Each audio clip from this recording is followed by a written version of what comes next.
Bon, disons que nous ne sommes pas encore en face d'un centre complètement opérationnel, mais je pense que à regarder le matériel qui a été déjà mis en place, il le sera très prochainement. Mais d'ores et déjà, il est opérationnel, on peut commencer à l'utiliser. Disons que ce centre, il a coûté à la FIFA, il a coûté à la fédération, il a coûté à l'État. Si on regarde de près, depuis 2006, la FIFA a consenti un premier goal de 400 millions de dollars. Ensuite, la fédération a contribué également pour à peu près, depuis le début, pour 300 millions de dollars. Et l'État, 300 millions de francs CFA.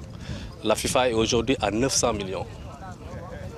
Et donc, l'État est à 150 millions d'investissements ici. Donc, les investissements de l'État ont permis de réaliser d'abord le foyer, ensuite le bloc médical. La fédération et la FIFA ont réalisé les dortoirs pour les joueurs, ont réalisé également le réfectoire, mais également les dépendances, c'est-à-dire la salle pour abriter un peu les forages et autres. Donc, à peu près, grosso modo, c'est 900 millions pour la FIFA, 900 000 dollars pour la FIFA, 300 millions pour la fédération, 300, 400 et puis 150 millions pour l'État.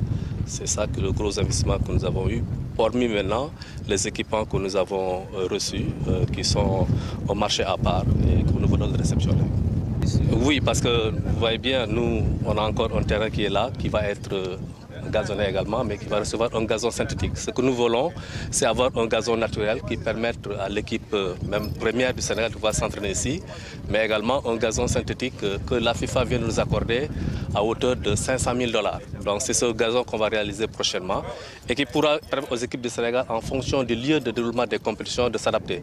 Si on doit aller à l'étranger pour jouer sur un gazon synthétique, on sera là, on va s'entraîner sur un gazon synthétique. Si nous devons jouer sur un gazon naturel, on a un gazon naturel. Donc on cherchait cette complémentarité. Et ce centre pourra accueillir, je pense, toutes les équipes. Toutes les équipes, depuis l'équipe A, l'équipe locale, l'équipe olympique, l'équipe cadette, l'équipe junior, les équipes féminines.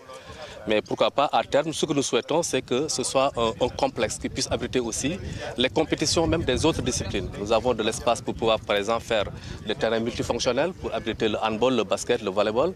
Donc je pense que, et nous avons même un projet de faire entre les deux terrains, le terrain gazon et un terrain synthétique, un couloir pour l'athlétisme. Donc nous pensons que nous sommes football, mais nous pensons aussi aux autres disciplines.